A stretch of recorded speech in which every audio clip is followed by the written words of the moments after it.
We're back. Naja Hall. You know that I will eviscerate you. Naja Hall, what are you wearing? Well, I thought, I should dress up for today's guest, in the theme of who we're about to talk to today. She's wearing a tiger dress print. I don't know how I feel about it.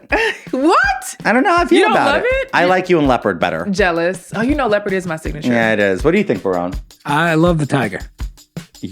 What do you think about the leopard? I'm indifferent.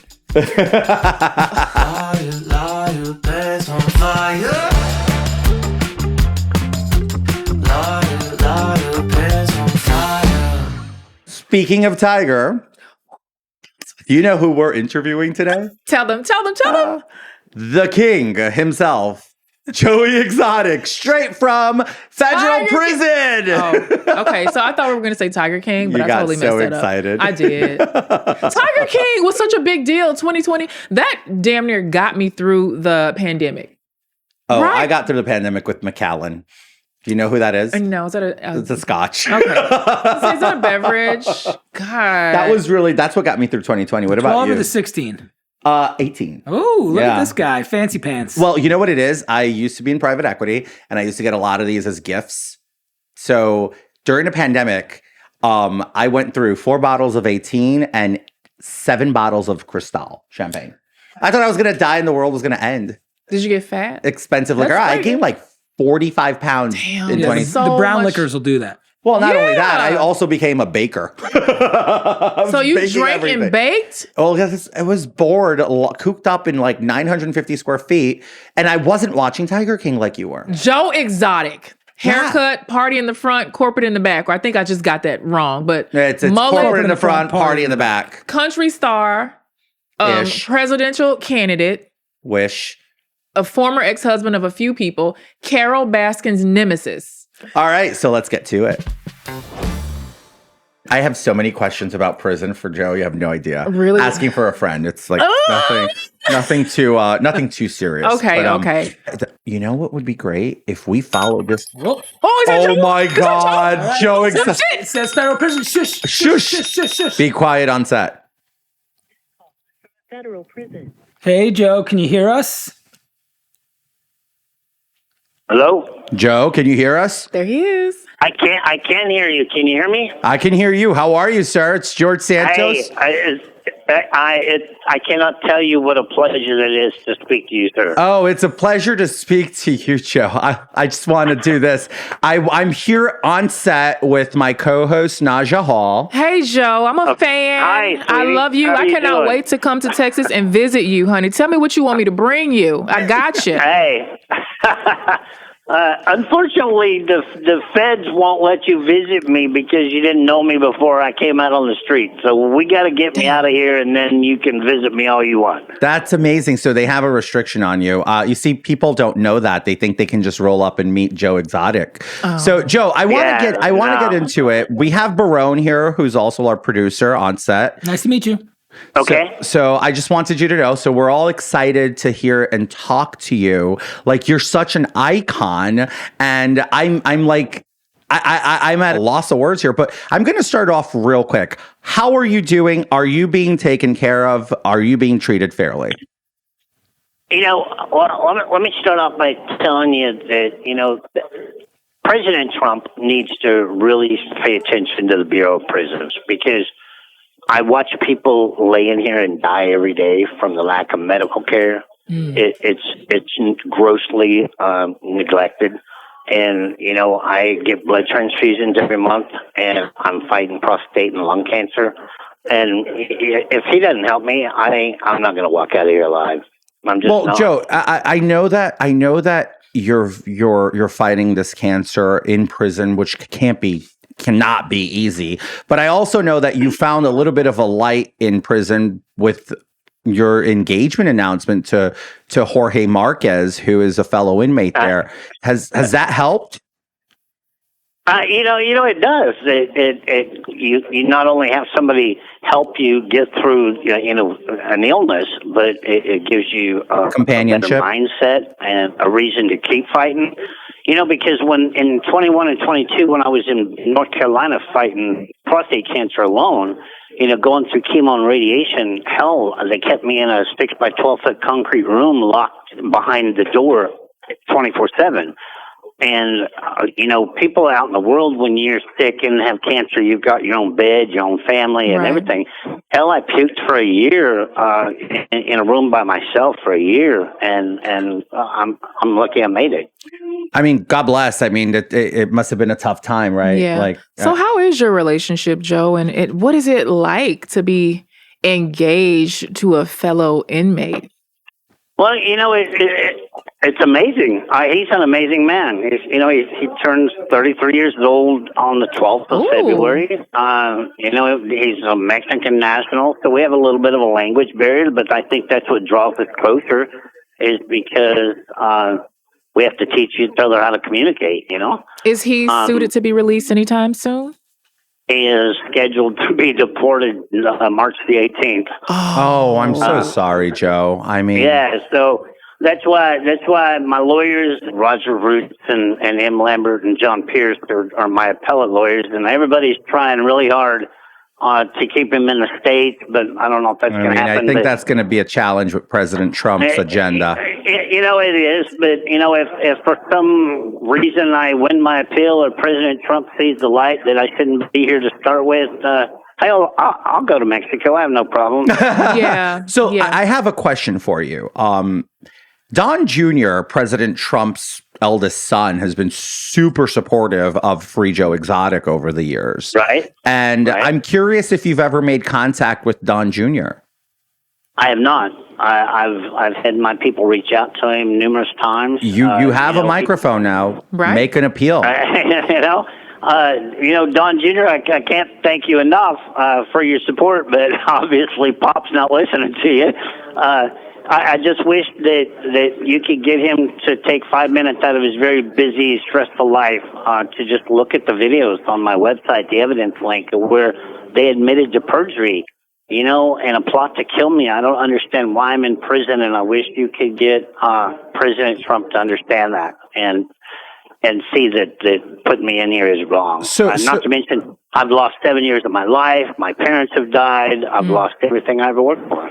So I have another follow-up question to that. In the essence of your case and perjury, as you just brought up with the website, a question out here, I don't know how much you can grasp how much of a phenomenon you've been and Carol Baskin has been. So here's a question that might be hard-hitting. There's a large group of people here who are Team Joe, Team Carol. And what's your take on this allegation that we've heard you say that she killed her husband? Do you believe that was covered up? I was a police chief at the age of 19. And wow. that's what got me in trouble with Carol is when I started investigating her husband missing. I have her original diary, okay, and I've spoken and interviewed all of her past volunteers. I've dug in her past, okay, and you will never convince me after reading her diary and everything else that she didn't kill him. Oh wow. Yeah. So. So Joe, let me ask you a question. Now, we all fell in love with you and you came to my attention from Tiger King, but I've seen that you've made claims that you didn't have anything to do with that particular production. Is that true or not? That is true. I was in jail 2 years before Tiger King was filmed and aired. But did you ever watch it? But there's a lot of footage of you. Evidence by their... That's all off of my YouTube channel and off of my computers from my own show. So hold on. So none of the footage used was proprietary. You're saying that there was all recycled imagery of your own YouTube channel? Because and my husband at the time signed the contract, sold it to him, and left me here. Oh, so what part of betrayal? And I'm assuming you've seen the entire documentary. What part depicted you the most inaccurately? Well, first of all, I'm the only one on the show with teeth, okay? I'm not a meth head. Why they had to post me as... Oh, you have teeth! Okay, I'm the only one with teeth and clothes on. I hear you, come girl. on. You got good teeth. You got good chompers.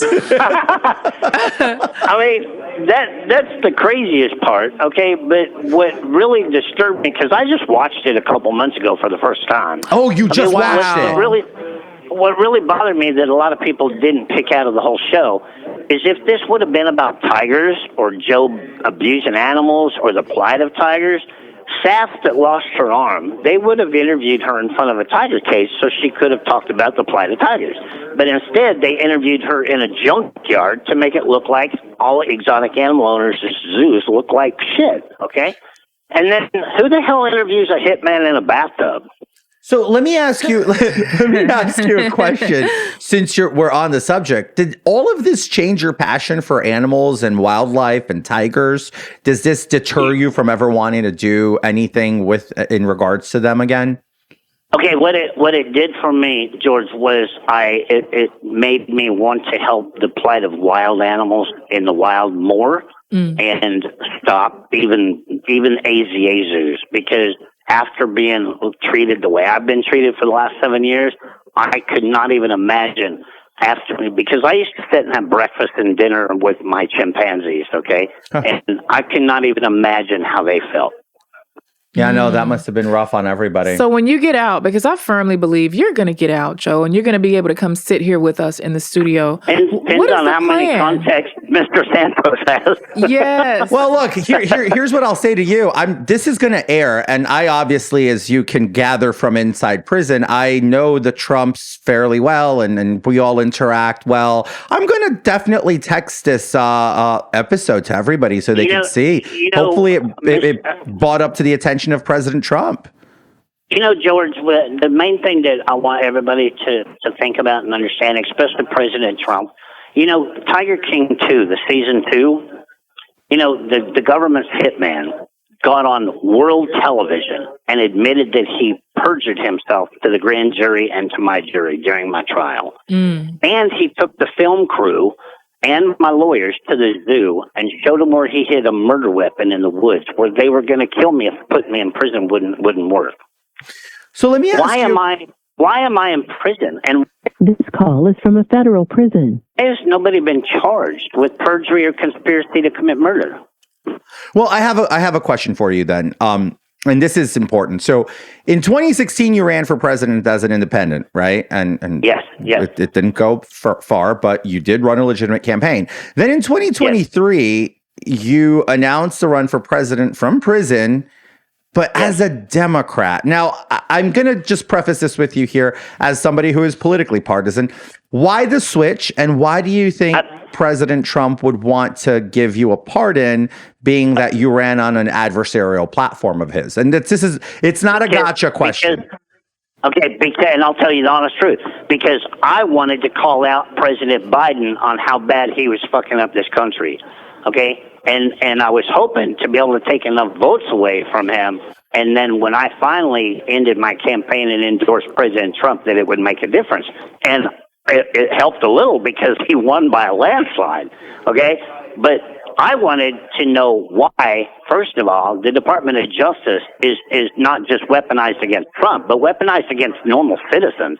And then I wanted to know why nobody is fixing the corruption within this Bureau of Prisons, because let me tell you, my first goal getting out of here is to testify in front of Congress, because I got some stories and some proof to tell some people that this system right here, this is wrong. It's broken. I got a lot of friends in Congress. I can probably guarantee you I can get you in front of them for a testimony and to testify. Let me tell you, I will knock their socks off, because they're not going to believe what I have to show them. Now, I'm going to ask you a very important question. Hey, so I want you real quick. This is going to hang up in 30 seconds, and then I got to wait 30 minutes and call you back. And we're going to wait right here for you. We will be right here, Joe. Here's what we'll do before we take this break. I want you to think long and hard of how you're going to expose the rot in the Bureau of Prisons with the corruption and with everything going on, alongside with how President Biden and President Trump have...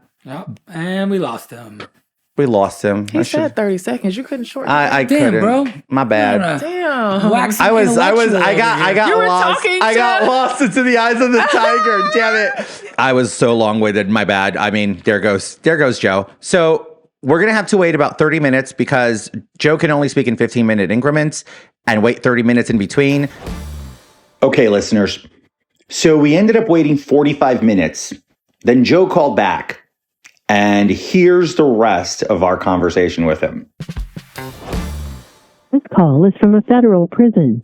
You will not be charged for this call. Do you hear that? This call is from... Joe. This call will be recorded and subject to monitoring at any time. To accept this call, press 5. To block this call, you may begin speaking now. Joe, we're Welcome back. back. Welcome Oh my back, God, Joe. I was so long-winded before. Sorry. We were sitting here Sorry it anxiously took waiting. so long, but nowadays it's hard to find somebody to pay $40 an hour that can count to 300. So it takes that long to get somebody to count to 300. Jesus, sometimes it takes, all they have to do is count the same inmates every day. And sometimes it takes 3 or 4 hours because they have to recount that many times. Oh man. So well, is that what you were doing in the time that you were away? Being in an just account? sitting there waiting for them to count. Yeah. Oh, wow. Okay. So I just want to get right into it, Joe, because we stopped. Okay. We stopped, and I want you to make an appeal here, okay? Don't appeal to President Trump. Don't appeal to any politicians. Appeal to the American people, which, by the way, 2/3 of the American people love you.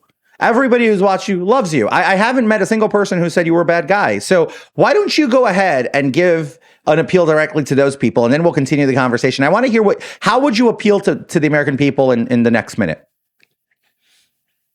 Well, I ain't got nothing nice to say to Netflix. Not Netflix, just the American people. Not Netflix. Not Netflix. Your fans, Joe. Say it to your fans. And I'm a grateful person, and I can't just appeal to the American people because, look, they bring my mail to me in Walmart sacks, and I get mail and support from Bulgaria, Iceland, everywhere, Australia, the United Kingdom, and all over America.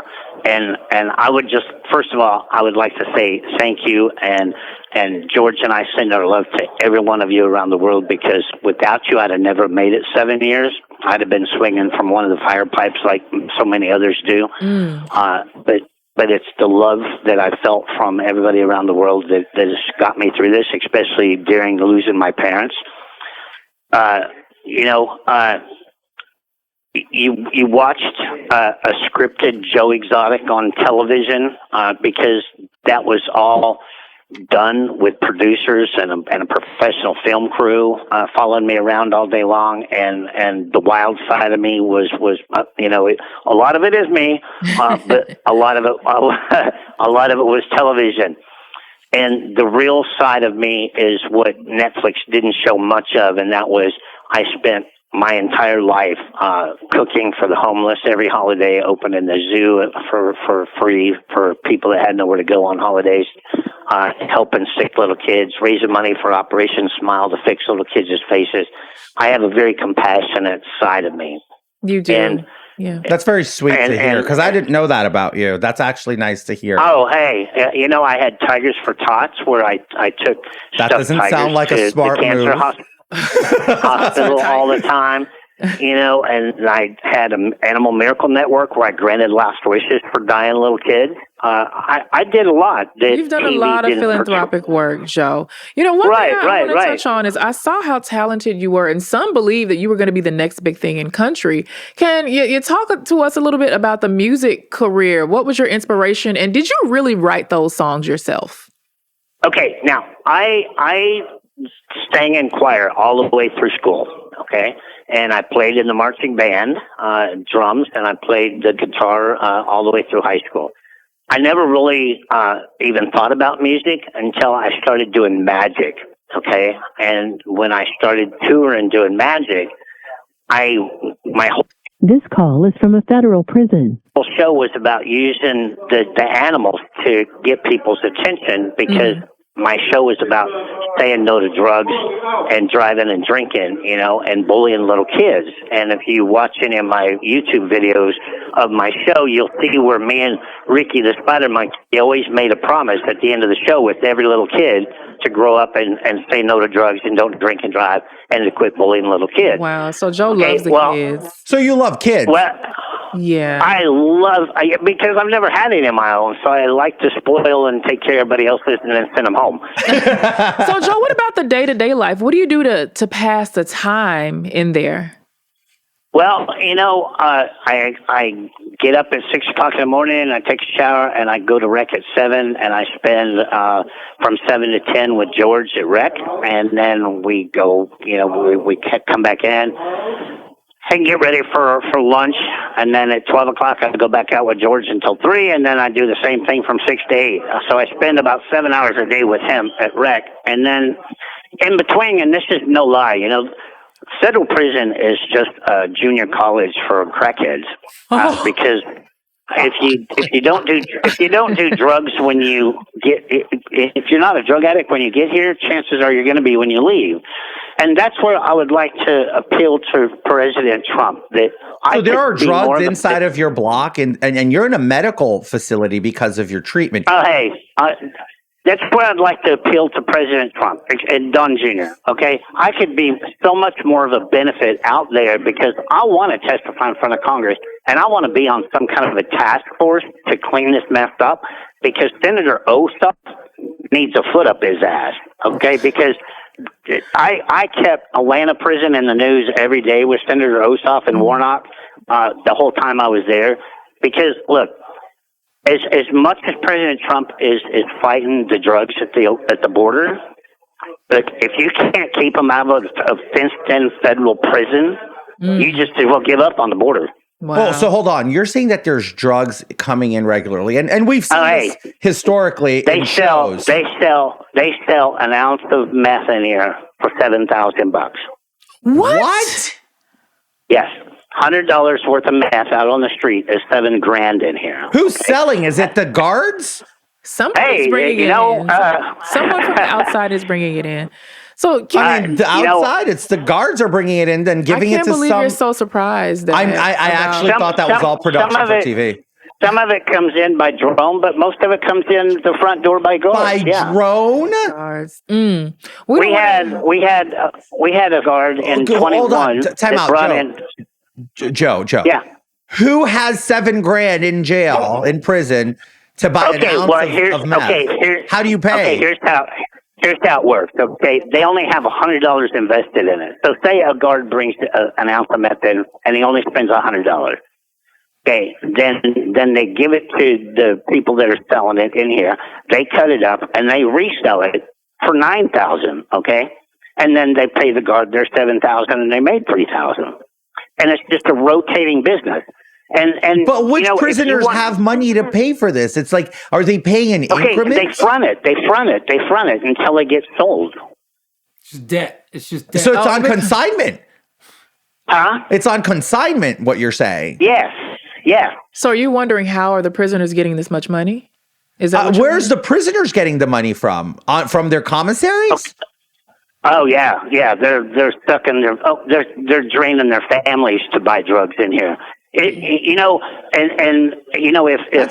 Elon Musk wants to help cut spending, I can bet you that the BOP spends $130 million a year just shipping drug addicts from prison to prison because it's a business in here to get them so in debt that they have to check in, which means they have to go into protective custody and be shipped to another prison to just do it again.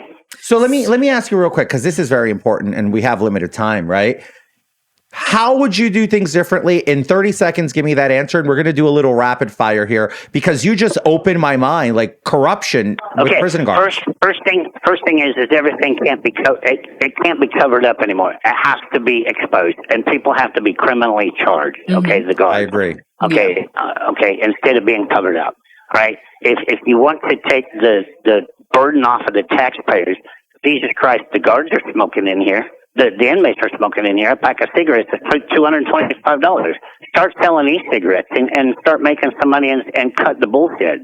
Okay, and get some help. This call is from a federal prison. But this damn thing beeped again, so I'm running out of time. But the electrical wires hanging from the ceiling. I'm looking at a roof right now. It's got a 75-foot section missing, and it's been missing for 5 years. Okay, nothing is getting spent, and we're spending $750,000 every month on commissary. Where's that money going? So here's something I'll say to you as a personal commitment. I'm going to raise hell to investigate this, because to me this wasn't really happening. So to hear it from the inside is great. And I guess the Texas Department of whatever prison bureau is going to have George Santos now making a lot of noise, and they're not going to like it. I think we lost him. They cut that. That was shorter than 15. You think they cut that? You know what? I think they cut that. Holy shit. And I'm going to say this. Well, he was talking a lot of stuff. I was like, this is not safe for you to keep asking him these types of questions. He should not have shared all You know what? Something happens to Joe Exotic. We know what happened. And let's quite frankly, move on. I'm going to literally make the right phone calls, because I think this was wild. I mean, we knew that, though. We know that there's corruption. We know the guards are getting inmates pregnant. We know that they're serving them drugs. Like, we know that. You don't watch the TV shows? Wild. I'm actually worried about Joe Exotic. That was crazy. Now. Like, I'm literally worried. Yeah. Like, I'm worried. I don't know what to say other than I'm worried. He lived with tigers. Joe Exotic is going to be fine. He's found himself a whole ass man in jail. Joe is the type of girl that lands on her feet. I am just... She's going to be cancer. Right. She's going to be cancer. She's going to get out. She's beat the system. Like, Joe is... I think Joe's going to be fine. That call was supposed to be 15 minutes, so I think we had 11 minutes on it. That was 11 minutes? It was not 15, because I was when you start complaining about the 11 system... minutes. It was an 11-minute call. We're supposed to be allowed 15. So I don't think he's going to call us back. Well, I don't think so either. I don't think he's going to call us back. But I also think that, you know what? It's on record. If somebody at the jail tempered it's on record that people perjured themselves against I'm sure him. they're allowed to cut calls at their discretion. I mean... Well, especially when it's all the calls exposing are your criminality and your cover-up and your conduct. I just want to say, like, you know, unfortunately, Joe can't hear us anymore because he was arbitrarily cut. But I want to say thank you to Joe Exotic for coming on here and having the courage to tell us a lot of this stuff. Because, I mean, dude, it can't be easy. And he just put himself in trouble, probably. Somebody heard him, because these phone calls are recorded. They're monitored. Phone calls are monitored and recorded. Monitored and recorded, yeah. So they cut the line. They cut the line on Joe Exotic, y'all. When he was telling us, he was giving happening. us all the tea of everything that's happening. I think he was about to start dropping names. I feel like he was. You know, prison, the idea of prison. Oh, he's calling back. Yes. Wait, we got him back. Okay. Joe. Let me ask you a question. Are you okay? That's how they control you, because they don't give you legal calls. They read all of your emails. So the feds know everything about your case and how you're going to defend yourself before you even get started. What about your diagnosis? What are the doctors saying as far as prognosis? Prostate cancer, and you can release my medical care. I don't care. Okay. My prostate cancer is out of remission, so it's back. And last October, not this last October, but in October of 23, they did chest X-rays, and then January of 23 they did a CAT or 24 they did a CAT scan, and then March of 24 they did a PET scan, and all three tests showed that I had cancer in my left lung. And I denied a biopsy to find out how bad it was, because once they do a biopsy and confirm how bad it is, then they're going to ship me back to Butler, North Carolina, and put me back in a 6 by 12 foot cell, and I don't want that. So I refuse treatment. Do you believe that the system is giving you the adequate medical care to keep you alive and healthy? No.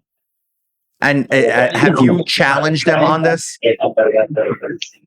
Have I what? Have you challenged them on this, that you're not receiving the adequate medical care? Oh, if you challenge these people, they put you in the shoe, which is solitary confinement. Yeah. Have you done time in the shoe? recently? 2 years and 8 months. Oh my God. I thought that wasn't allowed. Oh, hey, look, they do whatever they want because they cover for each other. I'm serious. Did you talk to my lawyers about the evidence that I have? Yes. Yes, we did. We did. Okay. We did. Let me tell you, Congress is gonna shit. Because I have videos of them stealing, the guards packing stuff in their cars and stealing shit. Oh, wow. We just have to make sure those get to the right people. We just got to make sure that the right people see it. And I'm going to make us think about it. Right. You know, Joe, over here at the Pants on Fire podcast, we got your back. We got your back, Joe. We do. I watched a guy die in here last month, and you ask about medical care, okay? He had gangrene in his leg, and he went to medical twice and asked to go to the emergency room, and they sent him back to his room and refused to take him to the emergency room, and he died in the middle of the night. Oh, wow. That's so sad. Joe, if for people that love you, that are listening, are we allowed to write letters? I know you can receive mail, but how do your fans... You are, yeah. Yeah, how can you give your fans information on how we can flood you with some love letters? It's just Joseph Maldonado. My BOP number is 26154-017. Federal Medical Center, P.O. Box 15330. Fort Worth, Texas, 76119. Got it. Yeah. And you can only write on one side of the paper and it has to be white. You got it, folks. You heard how to send your love and your letters to Joe. And Joe, parting words for our audience before we let you go. You know, I'd just like to say thank you, everyone, again, from America and around the world for your love and support. I need everybody's voice to President Trump to make this right. The evidence is there that I am innocent, and I'm not gonna. My out date is 2036, and I will never live to be walk out of here that long. I fixed up my will just last week. Hey, we're praying for you. We have your back. I have your back. Very interesting story. You're an interesting person. You have one hell of entertainment streak inside of you. And we're going to do our best to make sure that we can make sure the right people hear this, see this, and hopefully do something about it. But I just wanted to thank you for coming on Pants on Fire. On behalf of the entire production staff, this has been a lot of work, but it was a pleasure to have you, Joe. And I appreciate it. Can I say one more thing to President Trump? Go ahead. Hey, President Trump, there's 1,000 people in federal prison right now. And every one of them and their families supported you to run for president. And they're living in hell with the conditions that we're living in. So please consider helping me so I can help you help them. Thank you. Thank you so much, That's Joe. We love you, Joe. All right, guys. Thanks, Joe. I love you too. Thanks. You bet. Be well. Bye-bye. Bye-bye. We don't want to go to federal prison. Shit. No, absolutely not. So poor medical care. Every moment Civil of your rights day being is violated. violated like hell. It's like it's insane. The money that they're pouring, because we know how much the penal system makes every year. They're bankrolling, but they're not putting it into rehabilitating people. Prison is supposed to be about rehabilitation. It's a business. I see no rehabilitation if you're giving them drugs on a platter. It's a business for sure. And after 18 months of lockup, they say that your brain is already you're institutionalized. Like after 18 months, it's kind of like that's it. You have to survive and be a different way. Joe is a likable guy, but so is everybody that comes on this pod. I don't know about that. Okay, wait. I'm sure someone likes him. Objection. But did he... Because he's in there right now and has this long sentence for conspiracy to take her out, right? Yeah, and then a bunch of violations of animal rights. Mostly violations of animal rights. Oh, so he didn't get a lot of time for the Carol thing? Two counts for the planning. Yeah. I think Joe's story goes to show that you kind of need to make friends with your enemy because they almost destroyed each other. Look. She's not in prison. She didn't get destroyed at all. Yeah, no, it's a very, very weird story. Like the whole thing is so upside down. But I kind of I empathize for the guy. I have sympathy. I have a heart. I have a bleeding heart like everyone else. The guy is fighting 2 types of cancer. That spread to his lungs. It's like, at what point is punishment enough? I wish Joe the best. I might write him a letter. I might send him a photo. Can we send pictures? Maybe we should like print this out and send him a photo and be like, I'll send him a nudie. Okay, all right. You'd make his day. I'm done. I'm done. All right, you know what? That's how I will maintain see things you, Naja and Barone, next week on Pants on Fire with George Santos.